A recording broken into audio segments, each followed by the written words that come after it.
Alhamdulillah, nahmaduhu wa nasta'inuhu wa nastaghfiruhu wa nu'minu bihi wa natawakkalu alayh. Wa na'udhu billahi min shururi anfusina wa min sayyiati a'malina. Man yahdihillahu fala mudilla lahu wa man yudlilhu fala hadiya lahu. Wa nashhadu an la ilaha illallah wahdahu la sharika lahu. Wa nashhadu anna sayyidina wa sanadana wa shafi'ana Muhammadan abduhu wa rasuluhu. Amma ba'd.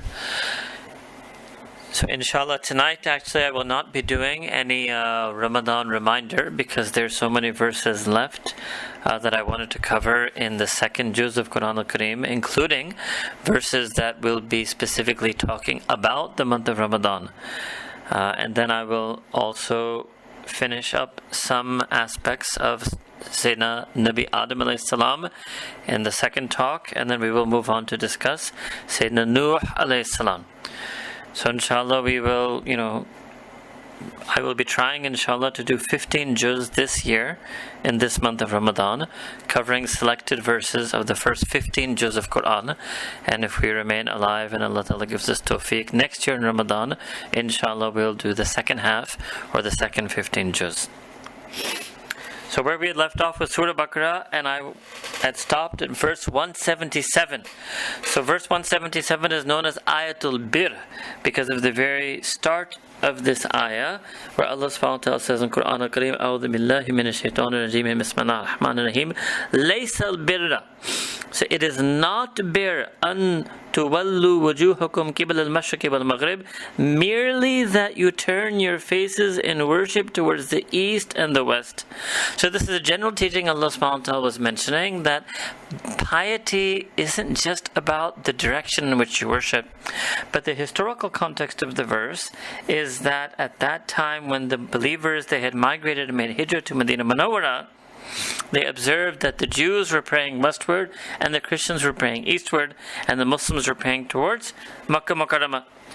Then the importance of this ayah is it's considered a one long ayah, and you would see also, and this is something maybe I should point out also some stylistic features here in Surah Baqarah, that ayat of Quran vary quite a lot in length. If you just look at 175, 176 are medium length, and 177 is a very long ayah of Quran al-Kareem. And these long ayat are such that they on their own could be recited inside Salah. So Allah subhanahu wa ta'ala is going to explain what exactly bir is. If you want a one ayah definition of what is virtue and what is piety, and the people who have this, they're known as abrar. They're the people of bir, the people of bir.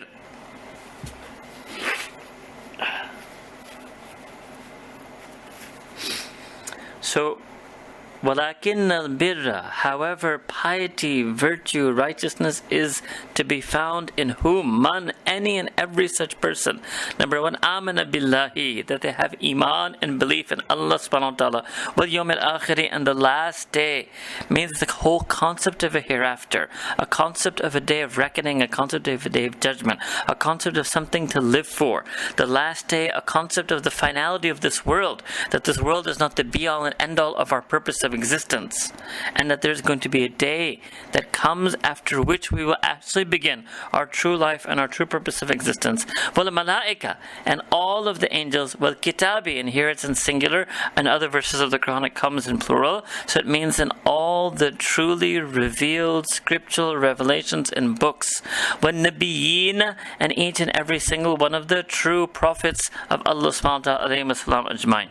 So these are the five critical articles of faith in God, the last day, the angels, the book, or all the revealed books, and all of the prophets.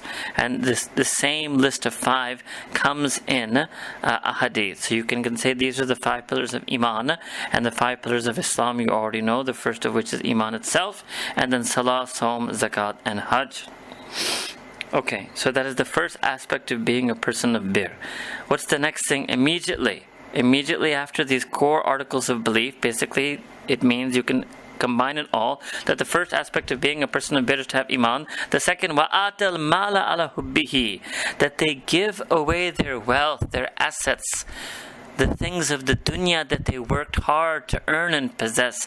Ala hubbihi, even though they love it, even though they're attached to it, even though they're fond of it, even though they're enamored of it, they're willing to give away their wealth. And who are they willing to give that wealth away to?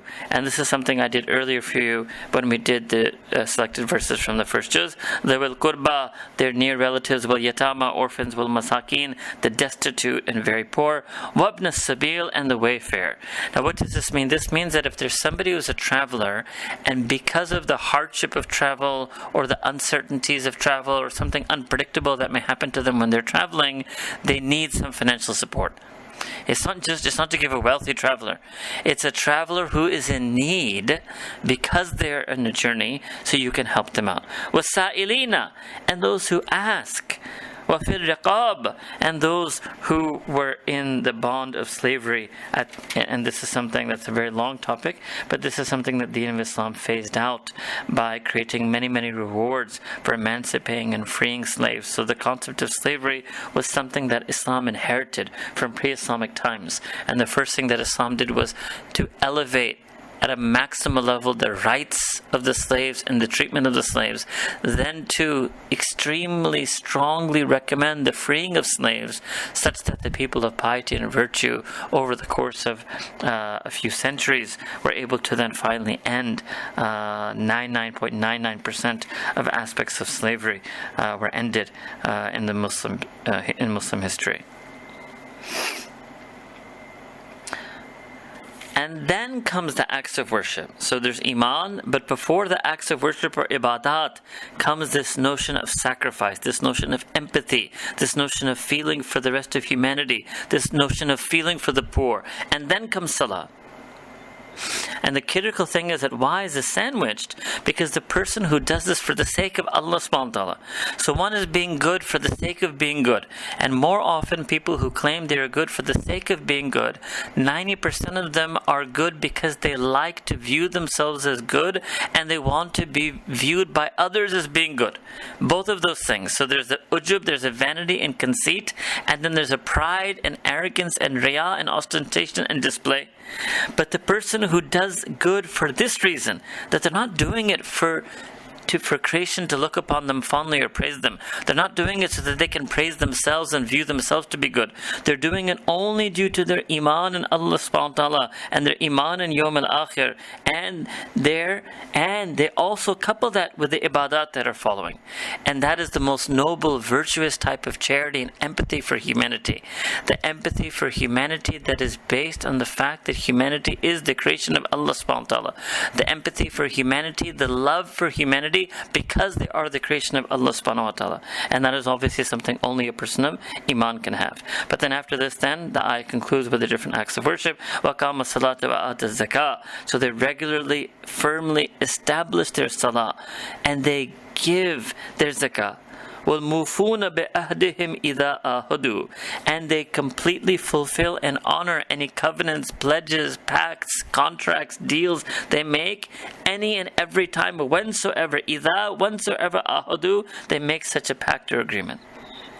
So that's another aspect of being a person of bir, because it's part of being human, to have interpersonal relations, to have interactions, to have sometimes transactional relationships with other human beings, and to fulfill those oaths and pledges and transactions.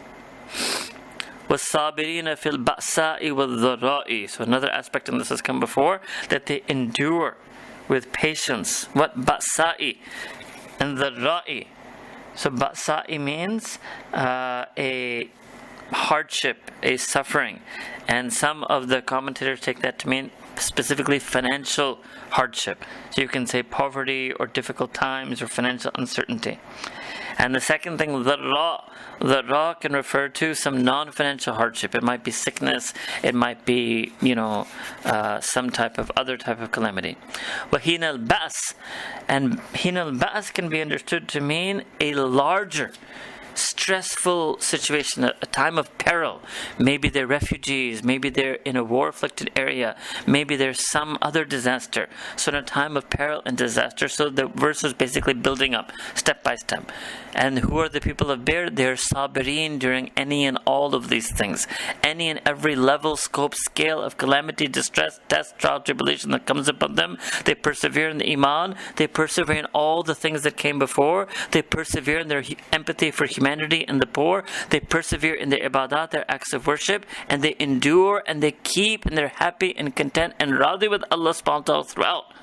Ulaika alladhina sadaku. Such people who do all of the above, they're truly the ones who can be called alladhina sadaku, the ones who are true, emblems of truth, beings of veracity. Wa ulaika, and these people are what? Humul muttaqun, they're the people of taqwa. So sidq and taqwa, siddiqeen and muttaqeen, these are the two greatest ranks of the believers. So this whole ayah begins on the concept of what is bir, starts from iman and ends all the way up into sidq and taqwa. Okay, verse 179. وَلَكُمْ فِي الْقِصَاصِ حَيَاةٌ يَا أُولِي الْأَلْبَابِ لَعَلَّكُمْ تَتَّقُونَ.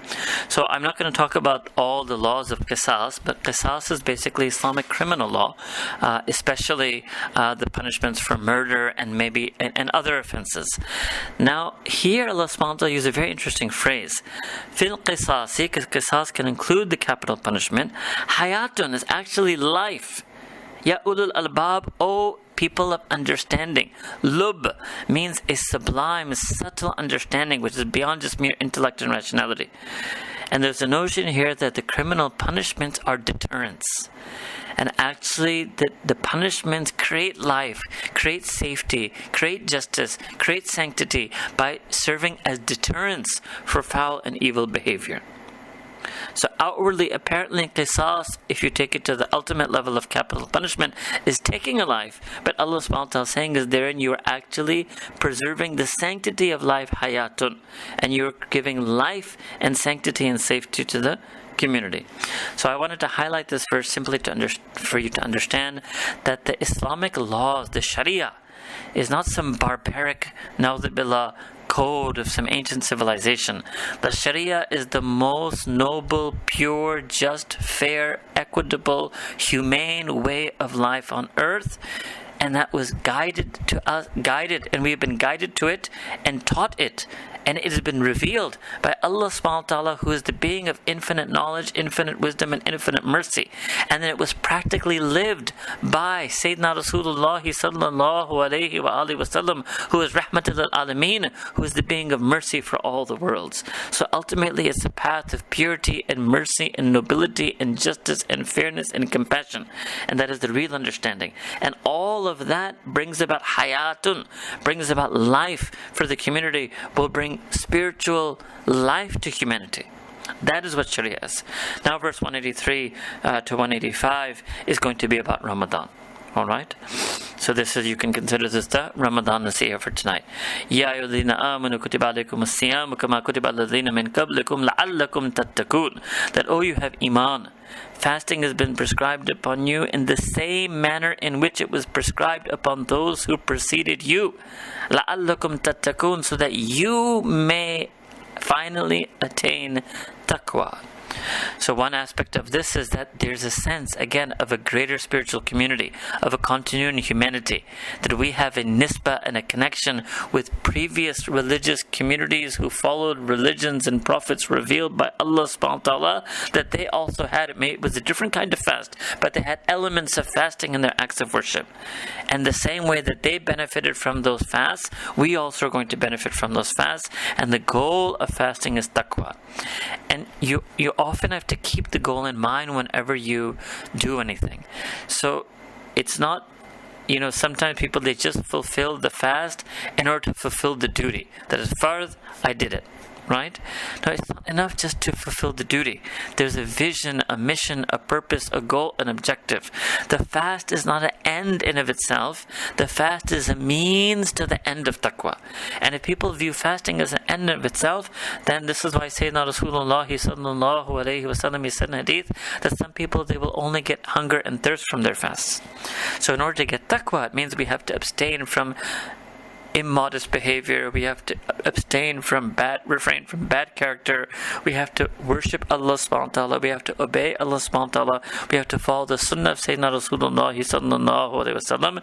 The fast will enable us to do so. The fast will give a boost to do so. The fast in of itself is not complete taqwa, but the fast is a super boost for us to get taqwa. Ayyam ma'dudat, and this month of fasting will only last for a limited number of days. days, which all of you know is 29 or 30 days. Alright, then now skipping to verse 185. شهر رمضان الذي أنزل فيه القرآن. The month of Ramadan is the month in which Quran al-Kareem was revealed. So the ulama have taken this in multiple ways. One is that was when Allah Ta'ala revealed the Quran al-Kareem on Allah al-Mahfuz. Was that also the month of Ramadan? Now those who get a bit sort of scientific, so to speak, about it would say no, because the month of Ramadan, it's a lunar month. So for a lunar month to even exist, you must have the solar system and the earth and its orbit and the moon and its orbit around the earth. And Allah Ta'ala created Allah al-Mahfuz, and the Quran is pre-eternal, and the Quran was revealed on Allah al-Mahfuz even before the solar system was created. So the second aspect of the revelation of Quran is that Allah Ta'ala is first revealing the Quran unto the heart of Sayyidina Rasulullah sallallahu alayhi wasallam. So that was done in the month of Ramadan. And you know, for many of us, it's kind of the same thing, that we're distant from Quran. And for many of us, if we say, what was the first time in your life that you really connected with Quran? What was the first time in your life you're really inspired by Quran? For many of us, the answer is Ramadan. And many of us, we rebuild and re-establish that connection in Ramadan. And Sayyidina Rasulullah sallallahu alayhi wasallam himself used to recite the entire Quran to the angel Jibreel and listen to the recitation by angel Jibreel in the month of Ramadan. So it's very important. This is why, although I initially announced that series, which was du'as from the Quran, I also wanted to, bring out some of the different verses of Quran al-Kareem, because we should try our best in Ramadan to recite more Quran, to understand more Quran, to share and spread more Quran, to memorize more Quran, to feel more Quran. And this is our month in which we will especially connect with Quran. But look immediately after what Allah subhanahu wa ta'ala says, Hudan linnas. Quran al-Kareem is not just ours, it's not just for the mu'mineen, the Muslimin. It's Hudan linnas. What did you have earlier at the start of Surah Baqarah? Hudan lil muttaqeen. So there's one aspect, one level of hidayah in the Quran that is khas, that is special for the people of taqwa. But there's another aspect of hidayah and guidance in the Quran, the linnas, that is for all of humanity, for each and every single individual person in humanity for all times. Allahu Akbar. And that's why the Quran is ultimately a book of humanity, in addition to being a book of Iman and a book of Hidayah. وَبَيِّنَاتٍ مِّنَ الْهُدَى وَالْفُرْقَانِ. And the Quran al-Kareem has clear proofs from guidance, wal-Furqan, and it is the decisive criterion that will establish what is virtue, what is vice, what is right and what is wrong, what is true and what is false. Now I'm going to go forward to the end of this verse. So if you look at the very end of verse 185. So Allah subhanahu wa ta'ala says a beautiful thing, and He's talking about the fasting, and there are certain ahkam or legal rulings of fasting in these two verses that I'm not going to discuss. But then Allah subhanahu wa ta'ala, after mentioning those laws and rulings, says, Yuridu Allahu bikum al-yusra wa la yuridu bikum al-usr. Allah subhanahu wa ta'ala actually desires ease for you, and He does not desire in any way, any form or kind of hardship. وَلِتُكْمِلُوا الْإِدَّةَ وَلِتُكَبِّرُوا اللَّهَ عَلَى مَا هَدَاكُمْ وَلَعَلَّكُمْ تَشْكُرُونَ. So that you should then complete the prescribed period of fasting the entire month. وَلِتُكَبِّرُوا. You should do takbir, you should magnify Allah subhanahu wa ta'ala, you should say and feel Allahu Akbar. In the manner due to Allah Ta'ala having guided you. So this is the feeling, and I think a lot of us don't do that. Maybe sometimes if we feel guided, we say Subhanallah. Maybe if we feel Allah Ta'ala guided us, we say Alhamdulillah. And all of that is correct, but in this ayah, Allah Ta'ala is saying that when you realize Allah Ta'ala has guided you, you should magnify Him, say Allahu Akbar, or feel in your heart the kibriyai of Allah subhanahu wa ta'ala. And I think it's very important, because a lot of people, they think the kibriyai of Allah subhanahu wa ta'ala, when we say Allahu Akbar, it's just to mean He's a magnificent, mighty being. It also means we're saying how it's part of His magnificence that He chooses to guide ordinary mortals like you and me. This is part of the greatness, the wonder, the perfection, the kibriyai of Allah subhanahu wa ta'ala. This is part of His exalted nature. So when we feel that Allah ta'ala has guided us, and it's happening to us in Ramadan, and it happens when we fast and we pray and we recite Quran in Ramadan, so it should often be in our heart the feelings of takbir, of magnification, and also the phrase Allahu Akbar. وَلَعَلَّكُمْ تَشْكُرُونَ, and Allah Ta'ala ends finally that you should have shukr, which means you should appreciate the guidance Allah Ta'ala sent. We should be grateful to the guidance that Allah Subhanahu wa Ta'ala sent. And then after all this, these 183, 184, 185, 3 verses about Ramadan, then Allah Ta'ala ends with the beautiful thing, which is verse 186, وَإِذَا سَأَلَكَ إِبَادِي أَنِّي فَإِنِّي قَرِيبٌ. And now if you really translate the pronouns, and every single time and when anyone asks you, Sayyidina Rasulullah sallallahu alayhi wasallam, anytime any one of my ibad, you can say my ibad is my creatures, my servants, my slaves, my worshippers. Anytime any one of them asks you, Sayyidina Rasulullah sallallahu alayhi wasallam, anni, about me, concerning me, then declare to them, fa inni qareeb, know indeed that I am near. This is all you have to tell them. Allahu Akbar Kabira. This is the way Allah, so what Allah SWT is showing in the Quran is this is the way Allah Ta'ala wants Sayyidina Rasulullah sallallahu alayhi wasallam to introduce Allah Ta'ala to anyone who asks the Prophet of Allah about who is Allah. Just tell them, I'm Qareeb. Allahu Akbar. I'm near to them. I'm dear to them. I'm intimately close to them. My mercy is near to them. My love is near to them. My compassion is near to them. My forgiveness is near to them. My hidayah, my guidance is near to them. Me, myself, inni, means Allah subhanahu wa ta'ala in His Zat, in His essence, in His intrinsic being, and all of His sifat and all of His attributes is Qareeb, is intimately near. And then, but that itself would have been amazing. But Allah Ta'ala continues, Ujibu da'wata da'i. And the second thing, two things, two-part introduction. Second part, Allah Ta'ala says, and I respond, I give jawab, I respond to the prayer and supplication of anyone who calls upon me, idha da'an, whensoever they call upon me. Allahu Akbar Kabira. Now then Allah Ta'ala says, because I, Allah Ta'ala, am these two things, because I am Qareeb, and because I answer their supplications, therefore they, فَلْيَسْتَجِيبُوا لِي, therefore they should also reply and respond and hearken to my call, which is the Quran al-Kareem, which is my kalam, my khitab, my address to them, which is Quran al-Kareem, which is my call through you, Sayyidina Rasulullah sallallahu alayhi wa sallam. Well, yu'minu bi, and they should have iman and believe in me, la'allahum yarshudun, so that they may be rightly guided, they may be led aright. Alright? Okay, verse 187, I'm just going to pluck out one phrase in here. So Allah subhanahu wa ta'ala is talking about the relationship between married people, the relationship between spouses. Hunna libasun lakum wa antum libasun lahun.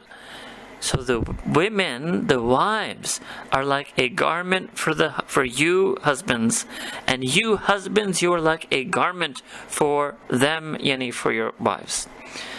So this is one of the famous verses of Quran al-Kareem, and Allah subhanahu wa ta'ala in one word, libas, in one simple, single word, libas, captured the essence of the relationship between spouses. And the ulama of tafsir have commented on this a lot. One thing they say is that libas, your garment, your clothing, is that which is with you all the time, because in every true religion there is haya, and a person should always remain clothed. So a person, their relationship with their spouse is forever, and that's our teaching of deen, that when other religions say forever, they say till death do us part, and in our deen we say no, actually we may part at death, but we will be together forever in the hereafter. So it's literally an eternal union. Second meaning is that clothing can hide a person's flaws and defects. So the purpose of the spouse is to hide and protect one another. Third meaning is that clothing is a means of adornment, of zinat, right? And people wear clothing to adorn themselves beautifully. So for a human being to be adorned with beauty, they must enter into nikah with the opposite gender and have a spouse. And having a spouse brings zinat and brings a beauty to a human being. And finally, libas is the closest thing to a person. And Allah subhanahu wa ta'ala saying is the spouse is the one you're supposed to keep closest to you. And there's much more, but we have to go a bit fast. But libas, so just one word, Allah subhanahu wa ta'ala has mentioned the spousal relationship. Later on, and again you can see this is one of the very long ayat of Quran. Later on in this verse, Allah subhanahu wa ta'ala mentions the concept of i'tikaf, which is to enter in a state of seclusion in the masjid. Right? وَأَنْتُمْ آكِفُونَ فِي الْمَسَاجِدِ. So when, and this is specifically for the men, when they enter into a period of seclusion in the masjid, generally a person can do this at any time, and that is nafil or voluntary, and it's sunnah to enter this state of seclusion and retreat in the masjid in the last 10 days of the month of Ramadan. Hence, this topic is coming in the verse, a couple of verses right after the verses that we're discussing Ramadan. Verse 198, Allah subhanahu wa ta'ala mentions a lot about the financial rights that people have over one another. I will just summarize that for you. In verse 188, Allah subhanahu wa ta'ala is telling people not to usurp other people's rights, not try to take other people's wealth or property or assets. And all the while, when you know that Allah subhanahu wa ta'ala is all-knowing and He is all-seeing. Right? Okay. Verse 190 onward. So verse 190 onward is the first verses in the arrangement of Quran al-Kareem, and some commentators also view actually it's the first verse chronologically as well about qital. And so I'm going to mention this. There's a concept in Western philosophy known as the just war tradition. So for example, there's a professor by the name of John Kelsey, and if I remember correctly, his book was even published by Harvard University Press, where he actually talks about the just war tradition in Jewish, Christian, and Islamic traditions. So there's a notion that there's a particular type of war that is considered just, and that is the war that is actually designed to bring about peace. And that's the way I could summarize that for you. And you'll see this now in these passages. So when Allah subhanahu wa ta'ala says that people should fight in the path of Allah subhanahu wa ta'ala, first He says that the first verse on this is الَّذِينَ يُقَاتِلُونَكُمْ. You should fight those who are fighting you. So this is a simple concept of self-defense. وَلَا تَعْتَدُوا. And do not transgress. Don't take revenge. Don't go beyond repelling the aggression. Don't go beyond removing the oppression. Don't become violent yourself. Don't become a tyrant yourself. Don't become militant yourself. وَلَا تَعْتَدُوا. إِنَّ اللَّهَ لَا يُحِبُّ الْمُعْتَدِينَ. Indeed, Allah subhanahu wa ta'ala does not love those who transgress generally, but specifically here, those who transgress the just aspects of legitimate, limited war. Anyone who transgresses that will lose the love of Allah subhanahu wa ta'ala. Will lose the love of Allah subhanahu wa ta'ala. Then if you look in the middle of 191, Allah subhanahu wa ta'ala explains a very important thing. وَالْفِتْنَةُ أَشَدُّ مِنَ الْقَتْلِ. Now qatl, warfare, killing on the battlefield is something that is very intense. And no human being likes it. And Allah subhanahu wa ta'ala doesn't like it. Right? But there's something that's even worse, and that's called fitna. So fitna here means a very intense form of injustice, a very intense form of oppression, a very intense form of aggression, tyranny. And that is actually worse. That is worse for humanity, it's not just for the believers. That is worse for the human race than an act of legitimate warfare. Alright? And if you think of this, the most sophisticated political theory in the 21st century about legitimate warfare is saying exactly the same thing that Allah subhanahu wa ta'ala revealed in Quran al-Kareem to humanity 1400 and a little bit more years ago. Alright? Then now skip back to verse 192. What does Allah subhanahu wa ta'ala say here? Okay, so you fight those who are fighting you. Don't transgress, don't do more than repel their injustice. Indeed, their injustice is worse than the act of engaging them in the battlefield, hence engage them. But then what did Allah subhanahu wa ta'ala say in 192? فَإِنْ انْتَهَوْا فَإِنَّ اللَّهَ غَفُورٌ رَحِيمٌ. And if they desist, if they cease fire, فَإِنَّ فَإِنَّ اللَّهَ غَفُورٌ رَحِيمٌ. Indeed, Allah subhanahu wa ta'ala is all forgiving, all merciful. So it means even that person who was that person or group or forces that were committing such tyrannical, oppressive, aggressive injustice, even if they turn to Allah subhanahu wa ta'ala and repent of their ways, Allah ta'ala is all forgiving and all merciful. Allahu Akbar Kabira. So it means that there's always redemption in the mercy and forgiveness of Allah subhanahu wa ta'ala.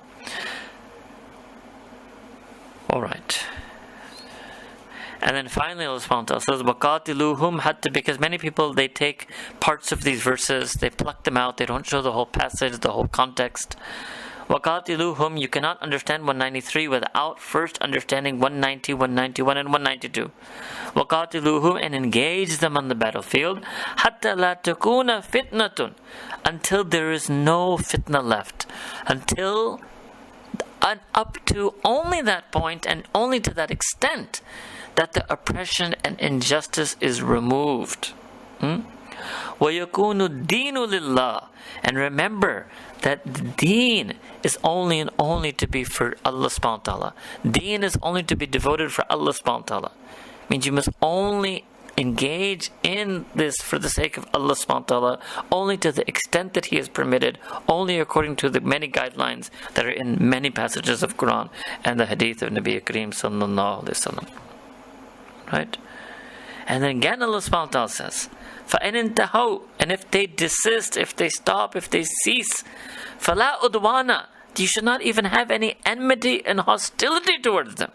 إِلَّا عَلَى الظَّالِمِينَ, except for those who continue to do zulm, continue to be unjust aggressors. So then, فَلَا أُدْوَانَ means, then first Allah Ta'ala mentioned that He will forgive them, فَإِنَّ اللَّهَ غَفُورٌ رَحِيمٌ, and then now Allah Ta'ala is telling the humans who are justly trying to eliminate the oppression, if they succeed and the oppressor desists, فَلَا أُدْوَانَ, that you also should not have any hostility to them, except only those who are zalimeen, those who persist in the oppression. Allahu Akbar Kabira. So 190 to 193 is the first and foremost passage on this topic in Quran al-Kareem, and all other passages of the Quran will be understood intertextually in light of and alongside these passages.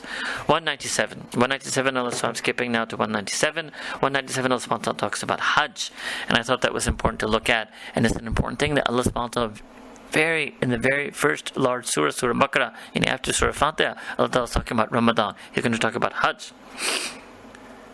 Al-Hajju Ashhurun, that Hajj are particular months, ma'lumat, well-known, particular appointed months that are known.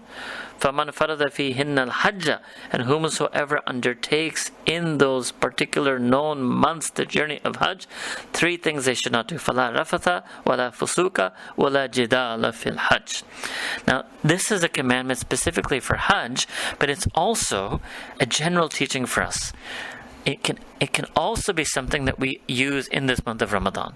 It can also be something we use generally, that if a person wants to undergo a transformative experience and turn to Allah subhanahu wa ta'ala, whether by the journey of Hajj, whether by fasting the month of Ramadan, or just on their own in some way, then there are three things Allah subhanahu wa ta'ala says. So on the journey of love, the actual journey of love, which is Hajj, or any time you want to journey on the path to become closer to Allah subhanahu wa ta'ala, right? They are things that a person should stay away from. So la rafatha, so here for the person who's in ihram, who's on Hajj, that means they should abstain from lawful relations. For other situations, it means that a person should refrain from every unlawful relation. Alright? In other words, a person should always refrain from unlawful relations. And in this particular state of ihram, like earlier Allah Ta'ala also mentioned, the particular state of itikaf, a person should abstain from lawful relations.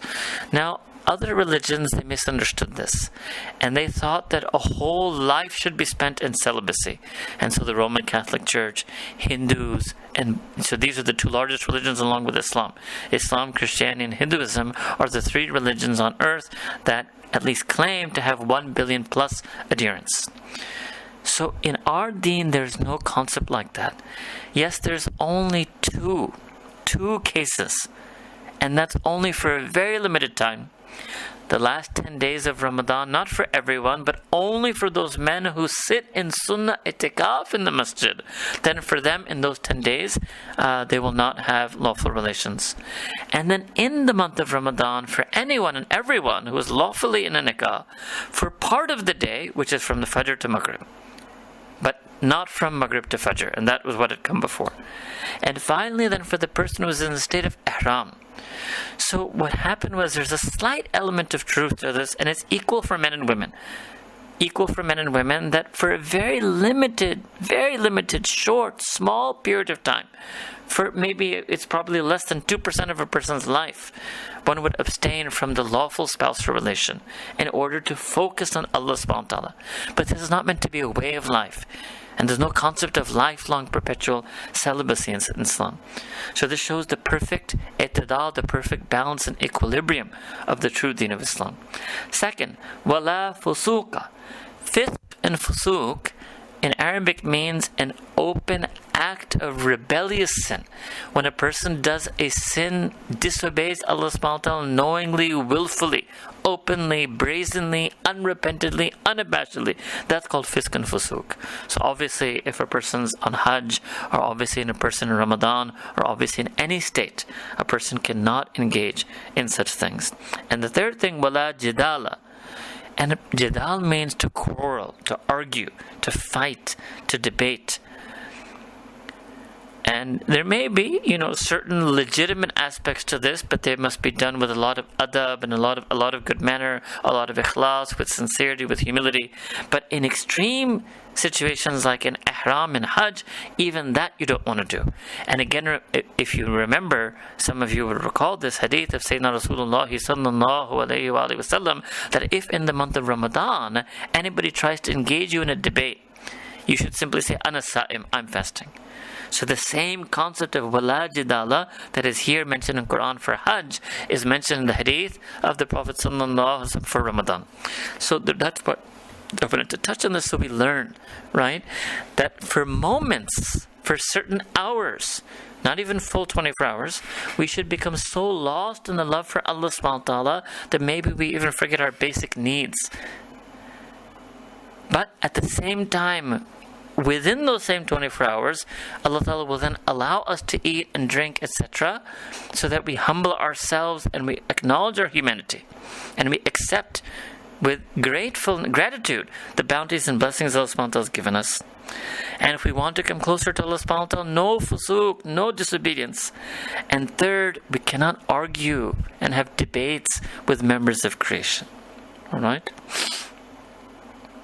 Then Allah subhanahu wa ta'ala says, وَمَا تَفْعَلُوا مِنْ خَيْرٍ يَعْلَمْهُ اللَّهُ. And each and every single thing that you do of any good, Allah Ta'ala knows it absolutely.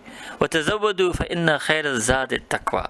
This is another famous ayah. So tazawwadu means literally adorn yourself and stock yourself up with provisions. But the best provision is that of taqwa. And this is the important part. That, and so if you take a general lesson for this, many times we're planning for the future. We're thinking, what are we going to do? How am I going to earn? Where am I going to live? But the real stock that we need to acquire and save now for our future is taqwa. Because, you may think that, if I get this education, or I have this job, or I have this money, or I have this home, or I do this, then things will be fine a few years from now. No, things will really be fine for certain a few years from now is if I am muttaqi a few years from now. If I can attain and acquire and go deep in taqwa, that is the best provision for the rest of my life, and that is going to be the best provision for my life in the grave, and that will be the best provision for my life in the hereafter. وَاتَّقُونِ يَا أُولِي الْأَلْبَابِ. And therefore Allah Ta'ala says, and taqwa comes from waqā, it also has an aspect of fear. And fear me, be conscious of me, be obedient to me, يَا أُولِي الْأَلْبَابِ. O humans who have lub, O humans who have sublime understanding. Alright. Verse 29:9 is something I mentioned the other day, that this is where Allah subhanahu wa ta'ala says that when people leave Arafat and Muzdalifah, they should seek the forgiveness of Allah subhanahu wa ta'ala. ثُمَّ أَفِيضُ مِنْ حَيْثُ أَفَاضَ النَّاسُ وَاسْتَغْفِرُوا اللَّهَ إِنَّ اللَّهَ غَفُورٌ رَحِيمٌ. So when you depart from the place where the people depart from on the journey of Hajj, you should seek the forgiveness of Allah subhanahu wa ta'ala. So before an act, during an act, and after a good deed, we seek the forgiveness of Allah subhanahu wa ta'ala. Alright? This isn't after a sin. This is after Hajj. This is after Arafat, after Muzdalifah. So us also, when we complete our fast every day, we should make some istighfar. That, Ya Allah, I wasn't worthy to offer you this fast. This fast may have had some elements of negligence in it. I seek your forgiveness. I seek your forgiveness for who I am. I seek your forgiveness for what I do. I seek your forgiveness for all of my inadequacies, my failures, my sins. Inna Allah Ghafurur Rahim. And this is the motivation to seek forgiveness. That indeed Allah subhanahu wa ta'ala is all forgiving and all merciful. In verse 201, Allah subhanahu wa ta'ala mentions this famous dua, وَمِنْهُمْ يَقُولُ رَبَّنَا آتِنَا فِي الدُّنْيَا حَسَنَةً وَفِي الْآخِرَةِ حَسَنَةً وَقِنَا عَذَابَ النَّارِ. So first Allah subhanahu wa ta'ala mentioned the proper dua is to ask Allah ta'ala. And actually, for those of you who attended the very first talk, which was on preparing for Ramadan, I suggested that the adab of dua was to make dua for your akhirah first and for your dunya second. But here actually we realized that was mistaken, because Allah ta'ala, in the very famous dua, first we ask for hasana in the dunya. So it's very important.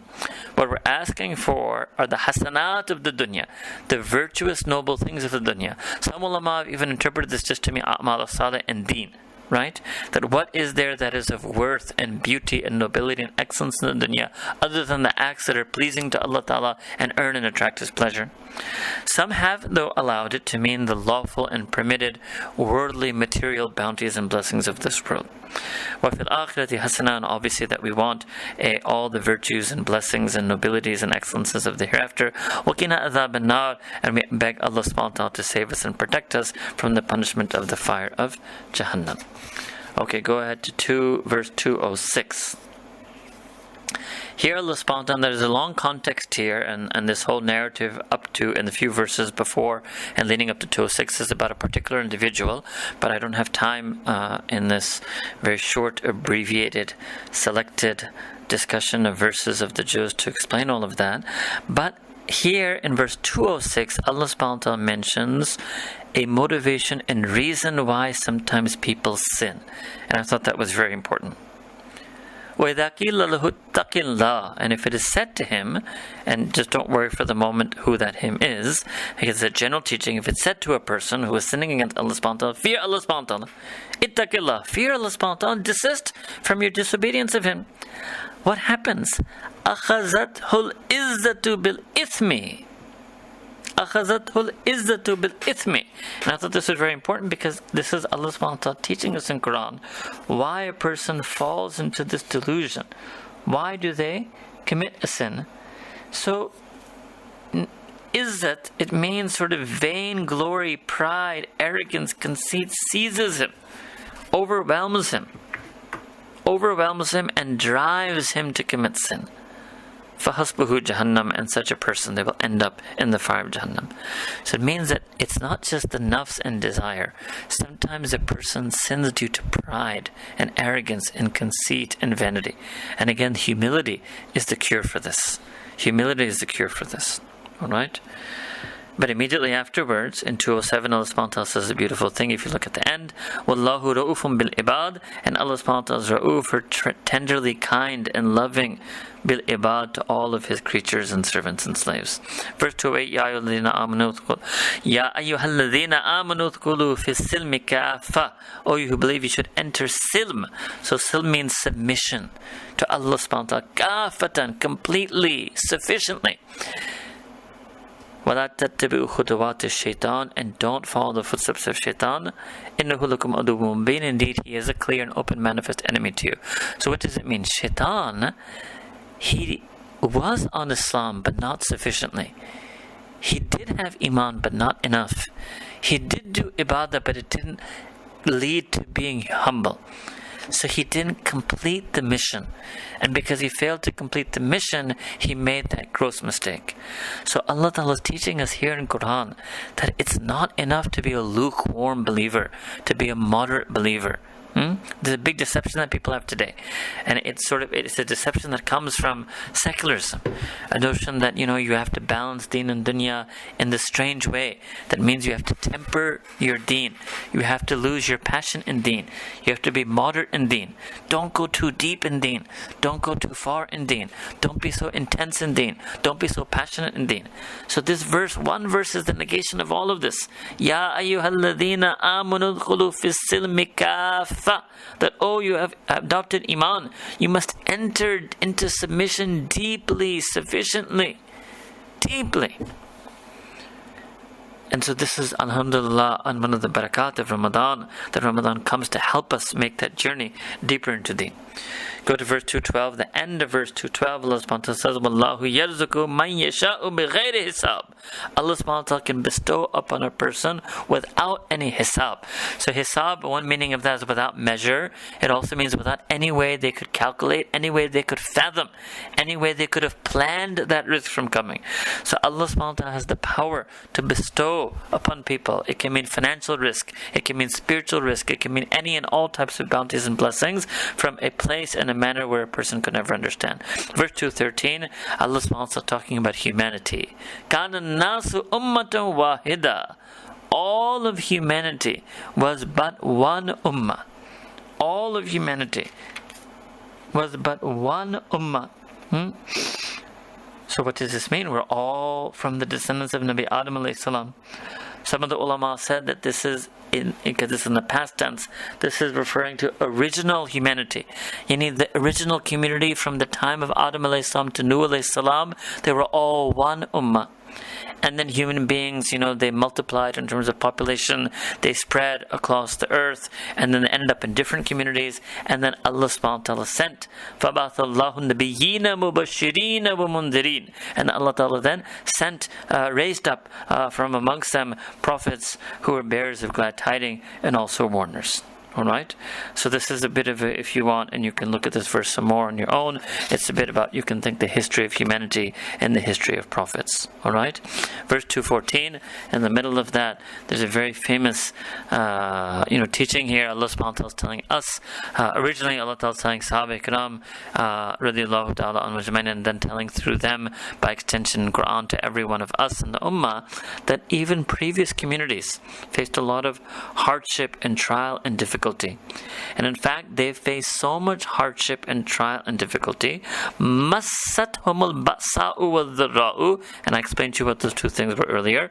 Wazulzilu, and zilzila means an earthquake. Wazulzilu, they were so shaken up at earthquake level. That's the level at which they were afflicted. Hatta yaqula rasulu walladina amanu mahu, such that previous messenger and those who believed along with him, they actually said in a state of, you can say, exasperation, what? Mata nasrullah, when will the help of Allah subhanahu wa ta'ala finally come? When will the help of Allah subhanahu wa ta'ala finally come?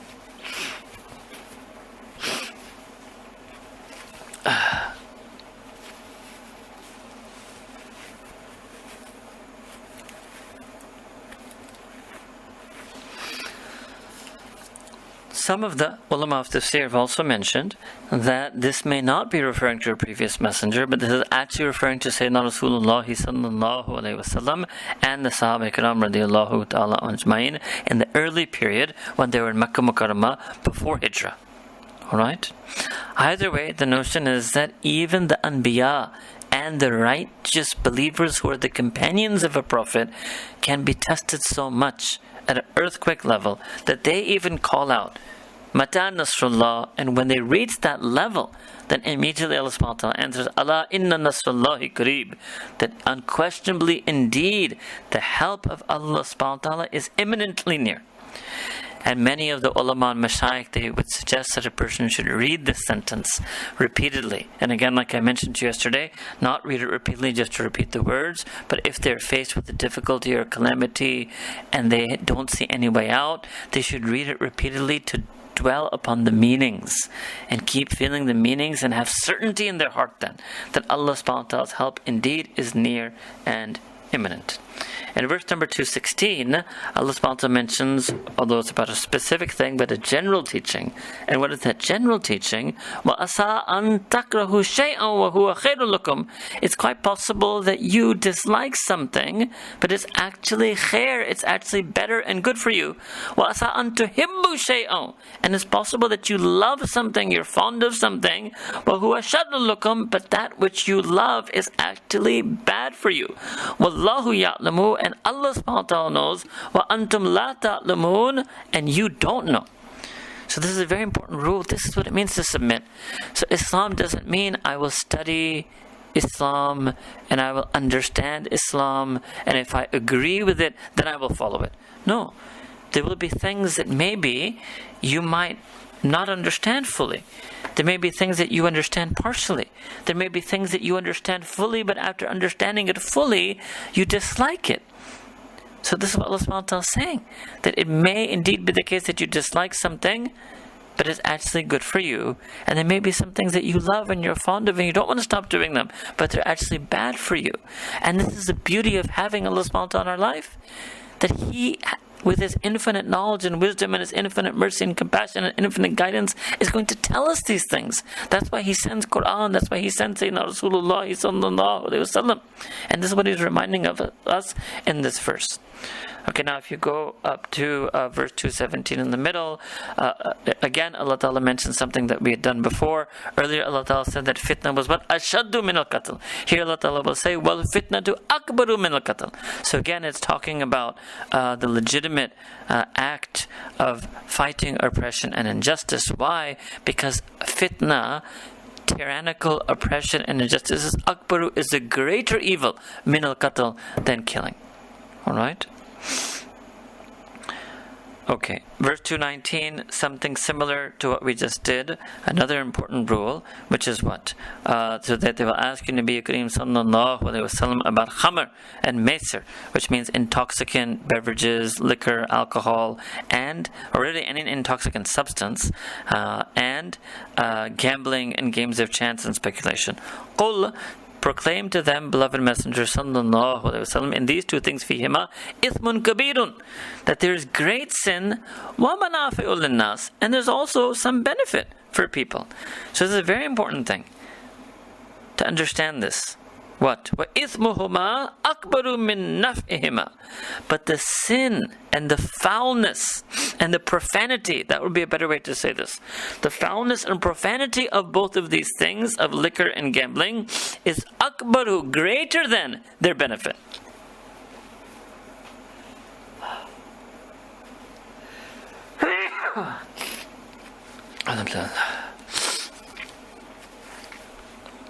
So this is the answer to, some of these, slightly so-called modernist progressive Muslims who like to, whip out the New England Journal of Cardiology, in which it was written that a glass of wine a day keeps heart disease away.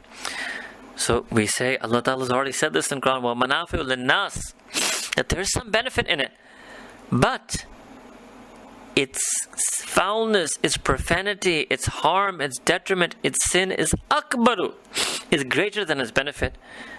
So even rational choice theory would tell a person that if there's something in which the harm is greater than the benefit, you should abstain to it. But alhamdulillah, we don't even need to turn to rational choice theory, because we have revelation from Allah subhanahu wa ta'ala called Quran al-Kareem. I just want to show you one interesting thing here very quickly. If you look at the end of 219 and the start of 220, because I just wanted to show you, I'll only show you this once, stylistic features of Quran al-Kareem. Sometimes an ayah breaks mid-phrase. So let's look at this. Allah subhanahu wa ta'ala says towards the end of 219, كَذَلِكَ يُبَيِّنُ اللَّهُ لَكُمُ الْآيَاتِ لَعَلَّكُمْ تَتَفَكَّرُونَ. If you were to stop there. Thus does Allah subhanahu wa ta'ala make absolutely evident and clear to you al-ayat, the verses of His revelations, that you may ponder. But the phrase doesn't actually enter there. The phrase continues into part of 220. كَذَلِكَ يُبَيِّنُ اللَّهُ لَكُمُ ayati la'allakum tatafakkaruna fid dunya wal akhirah, and you should stop there. But when you stop there after fid dunya wal akhirah, at the akhirah, that's not an ayah break. So what's the reason for this? One of the reasons, and that is the reason that is happening here, is for rhyme. So Allah Ta'ala has this aspect of rhyme in the Quran, and this is one of the majestic aspects of Quran. It's inimitable literary aspect. So for this literary aspect of the rhyme, so if you look, this is 219. So if you look at the end of 217, Khalidun. If you look at the end of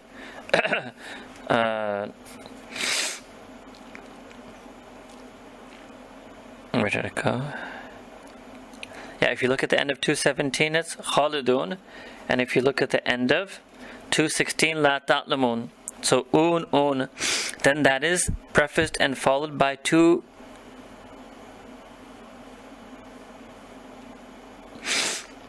eames. So if you look at the end of 218, Rahim.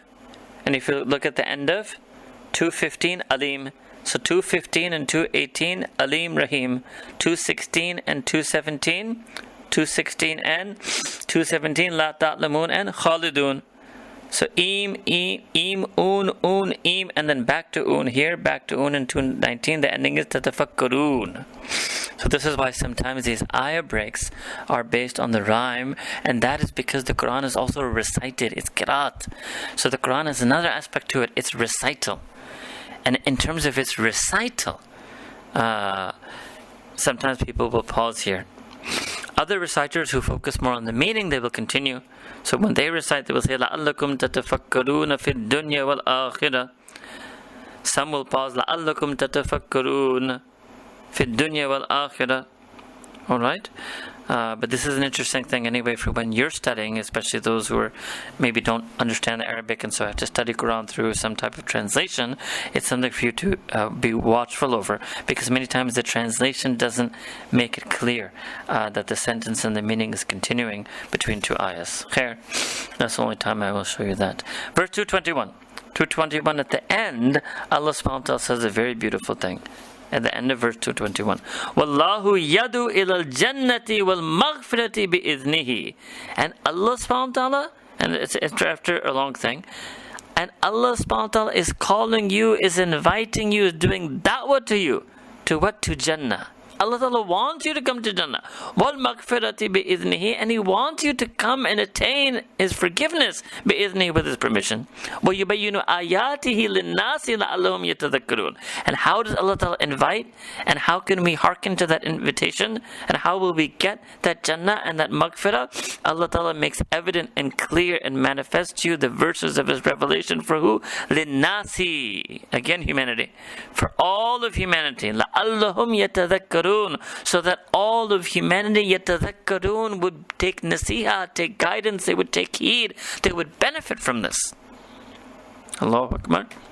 Again, the Quran is a book for humanity. Alright? Okay.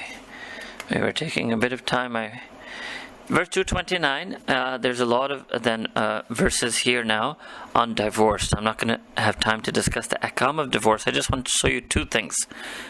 One in 229 at the start, and the second at the end of 232. So this is important because this is a set of verses that are talking about divorce. In 229, Allah subhanahu wa ta'ala says, and I'm going a little bit ahead, three words ahead, فَإِمْسَاكُمْ بِمَعْرُوفٍ. And you should, if you're going to retain the spouse after a divorce, then you should retain them بِمَعْرُوفٍ. Oh, tasrihum bi ihsan. And if you're going to release her, then you should release with ihsan. So what does this word, these words mean, ma'ruf and ihsan? Ma'ruf means that which is commonly understood by any decent human being in culture and society to be a proper, noble way of behavior. That is called ma'ruf. So sometimes, we used to explain it to our students that the Arabic language is very rich. Like if you give $1, you get 140 rupees. So if you give one Arabic word ma'ruf, sometimes you need 10, 15 English words to explain it. Right? And that's another problem when you just read Quran in translation, because obviously the translator is just going to stick one word in there. You won't be able to properly understand what ma'ruf is. So maruf means that if you're going to keep her, then keep her in a proper, reasonable, noble manner that any decent human being and culture and society would view to be noble. And there's a reason I'm adding these words, culture and society. If there is a culture or a society or a particular subculture or some particular family's own culture, whether that may be Indian or Pakistani subculture or some other type of culture, in which unfortunately their common sense understanding is not very noble, is not appropriate behavior, that doesn't qualify as ma'ruf. Okay? But if you let her go, أو تسريح بإحسان. Ihsan is the highest level of virtue in Quran. Ihsan is the highest level of character in human behavior. So if you end up parting ways, you should do so in absolute beauty and nobility and excellence. How many people practice divorce according to this rule? How many people stay married in our maruf? And how many people do divorce with ihsan? So 2 words to think about. Similarly like that, 2 words I want to look at in the end of verse 232. For those of you who are joining us today, I just, because I know people keep joining on different days or listening on different days. So what we do in the beginning is I try to talk about just some selected verses from Quran al-Kareem. And we're going to try, inshallah ta'ala, to do 15 juz in this month of Ramadan. And the next year, inshallah, if we have life, we will try to do the second 15 juz of Quran. And then there's another series that we do, which is on the du'as of the Prophet sallallahu ajmain. Alright, now 2 words at the end of 232. ذَلِكُمْ أَزْكَى لَكُمْ وَأَطْهَرُ وَاللَّهُ يَعْلَمُ وَأَنْتُمْ لَا تَعْلَمُونَ. Remember we saw that there? You had 2 words that you may dislike something and it's actually good for you, you may love it, and it's bad for you. We had 2 words earlier about liquor and gambling, that there's nafa, there's benefit in it, but there's itham, there's foulness, profanity, sin in it. The sin is greater. Here again you have a coupling of words. What? The dhalikum azka lakum. And again, I'm not covering the verses that come before this, but it's obviously immediately talking about its preceding context, but it's also universal teaching that these are words azka. So the believer is not just looking for what's maruf or what's halal. The believer is also trying to find the path that is azka, which is more tazkiyah, more virtuous, and athar, that is more pure. And Allah Ta'ala knows, and you don't know. How many people do marriage and divorce in a way that is azka and athar and has ihsan and is even just the maruf part? The bare minimum is maruf. Alright? And so these are 4 key words to keep in mind when we talk about marriage and divorce. Alright, so verse number... Here, there's a lot I've marked. I think I marked too much for selected verses treatment. Let's skip a couple of things I marked. 237. Here Allah subhanahu wa ta'ala says it returns to the middle of virtue, towards the end of verse 237. وَأَن تَعْفُوا أَقْرَبُ لِلتَّقْوَى. And if you forego, so here Allah subhanahu wa ta'ala talking about when 2 people that have a divorce in a particular way, and there's this notion of meher, and Allah subhanahu wa ta'ala is telling the man that if you end up with a divorce, and this particular type of divorce that is being mentioned in these preceding verses, you have a right to a part of the meher, but if you forego it, it's even better. Right? So this notion that sometimes you will pardon or forego a right that you are entitled to for the sake of a greater good, for the sake of reconciliation, for the sake of what? For the sake of ihsan and the pursuit of azka and the pursuit of athar. And now Allah Ta'ala uses another word, aqrabu lit-taqwa. So azka, athar, aqrabu lit-taqwa. In other words, throughout these verses and passages about divorce, Allah subhanahu wa ta'ala keeps sprinkling these very intense words of virtue and calling to a path of virtue. Azka, athar, aqrabu lit-taqwa. Verse 238, now we're off the topic of divorce. Verse 238, Hafizu ala salawati wa salatil wusta, that you must strictly preserve and safeguard all of your salawat, means the fajr, dhuhr, asr, maghrib, isha, wa salatil wusta especially.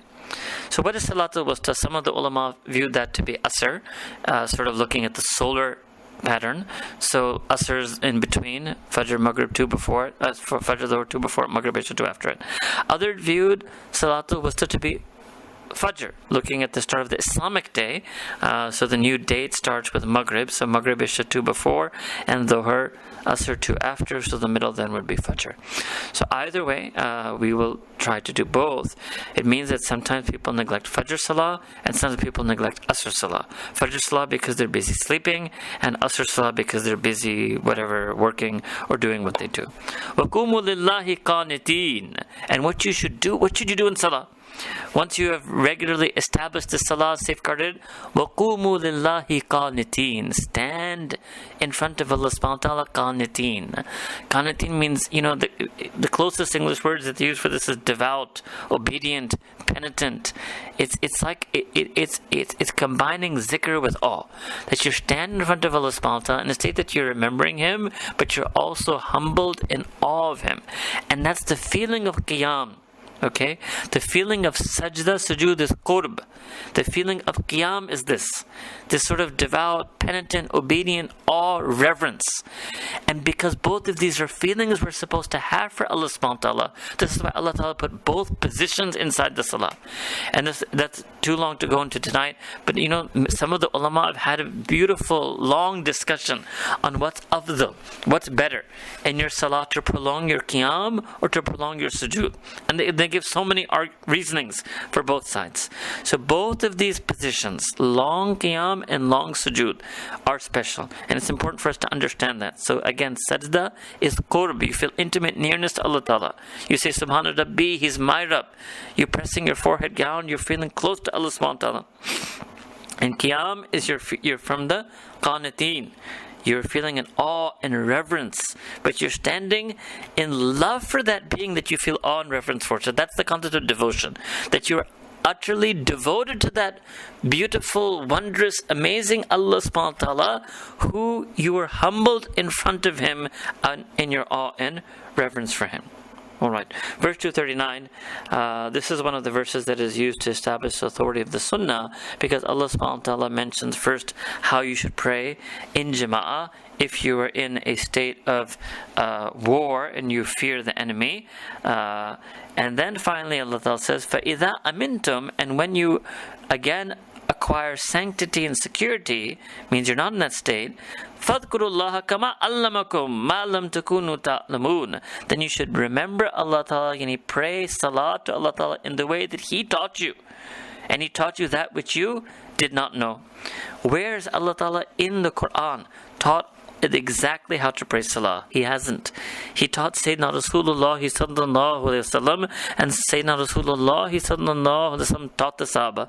So that is proof that the Quran wasn't the only revelation that the Prophet sallallahu alayhi wasallam received. It's the only scriptural, textual revelation, kalamullah, that the Prophet sallallahu alayhi wasallam received. But beyond that, in addition to that, Allah Ta'ala would send revelation of meanings and guidance to the Prophet ﷺ, which he would teach the Sahaba, and that is what me and you today simply know as the Sunnah, which consists of the textual reports called Hadith.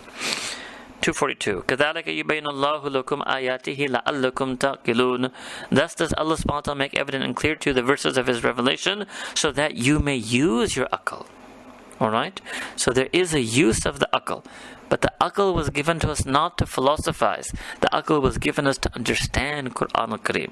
And anybody who uses their aql first and foremost to understand Quran, then Allah Ta'ala put barakah and blessing in their aql to perhaps discover the cure for poverty or many other things. Alright? End of verse 243. Again, Allah Ta'ala talking about humanity. Inna Allaha ladhu fadlin ala nasi walakinna akthara nasi la yashkurun. Indeed, Allah subhanahu wa ta'ala is a being of tremendous bounty, which He sends upon all of humanity. However, the majority of humanity, la yashkurun, are not appreciative and grateful of the tremendous bounties that Allah subhanahu wa ta'ala sends upon them. Allah, but this is like a tragic verse. This verse is showing the tragedy of the majority of humanity. And this is also an answer to sometimes people ask this question that, oh, well, if Islam is true, why isn't everybody Muslim? Or if Islam is true, why aren't most people on earth Muslim? But so it's okay. The Quran doesn't claim that. Allah Ta'ala is actually making clear in Quran that the majority of people will not be grateful. The majority of people are deluded and deceived by the material world. Alright? So we should be so grateful for our iman. We should do so much shukr to Allah subhanahu that, Ya Allah, I would have been more materialistic than any materialistic person. I would have been more secular than the founder of secularism itself. Allah Ta'ala, you somehow, out of your rahmah and mercy, your gaze of your rahmah fell upon me, and somehow you made me have iman, you made me do sajda to you, you made me believe in you, you made me have yearning for you, you've given me tawfiq to fast for you and for your sake. Ya Allah, this is all you, this is not me. I have la hawla wa la quwwata illa billah. I'm nothing, I have no might, power, capability, ability. This is all you. This is all your rahmah, this is all your hidayah, this is all your karam, this is all your fazl, this is all your grace. And then when a person realizes the reality of that, that's called shukr. It means to appreciate Allah Ta'ala completely. Because Allah subhanahu wa ta'ala is utterly, completely, absolutely, entirely responsible through His fazl and karam, His grace and generosity for anything that any one of you and me may ever do that is a virtue or a good. 245, this famous verse with the concept of qard hasana. Qard hasana. Man alladhi yuqridu Allah qardan hasana. That who is it who will be the one who will lend to Allah subhanahu wa ta'ala a beautiful, noble, excellent loan? For yudha'ifahu, and then Allah subhanahu wa ta'ala will multiply that lahu for their sake. Ad'afan kathira, multiple manifold times. Alright?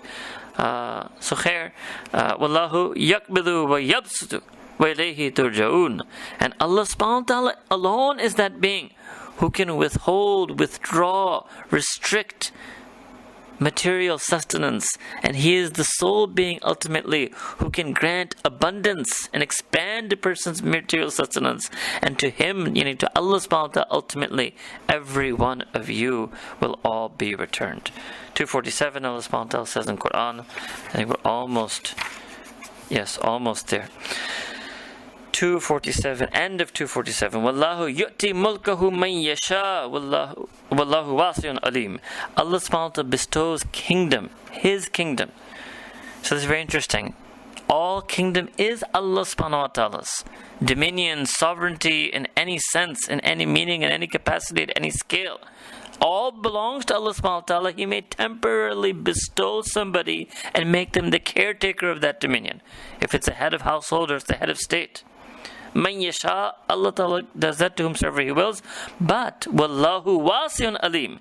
So know that Allah subhanahu wa ta'ala, first I would in English translate the alim.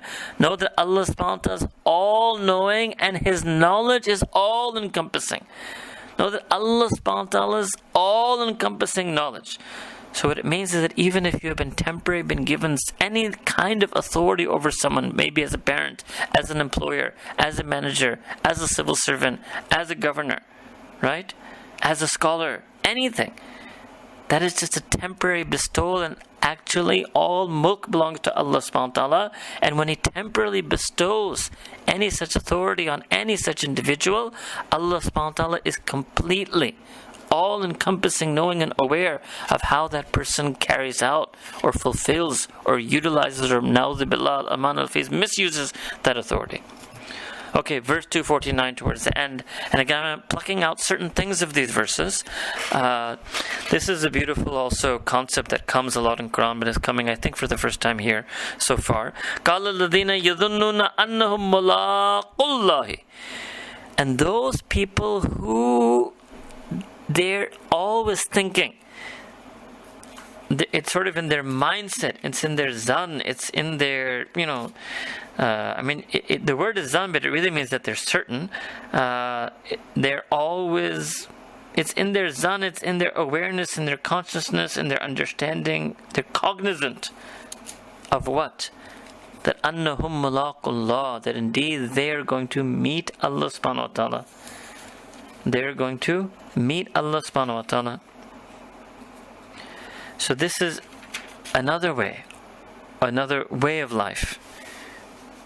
that everything you do, you remember that you're going to meet Allah subhanahu wa ta'ala. And this comes in Quran, Man yarju liqa Allahi, that person who yearns to meet Allah subhanahu wa ta'ala, that person who desires to meet Allah subhanahu wa ta'ala. There's an alim who, a couple of years ago, he actually wrote a book where he gathered all of these verses that talk about, in all the verses in Quran, where Allah subhanahu wa ta'ala mentions those people who yearn to meet Him, who are desirous of meeting Him.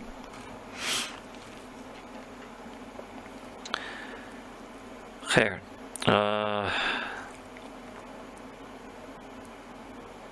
So this is what I wanted to mention. But when they know they're going to meet Allah subhanahu wa ta'ala, kam min fi'atin qalilatin ghalabat fi'atan kathira, that how many times has a small group overwhelmed a large one? Bi'idhnillah. Wallahu ma'as sabirin. And indeed Allah subhanahu wa ta'ala is with those who endure and who have patience.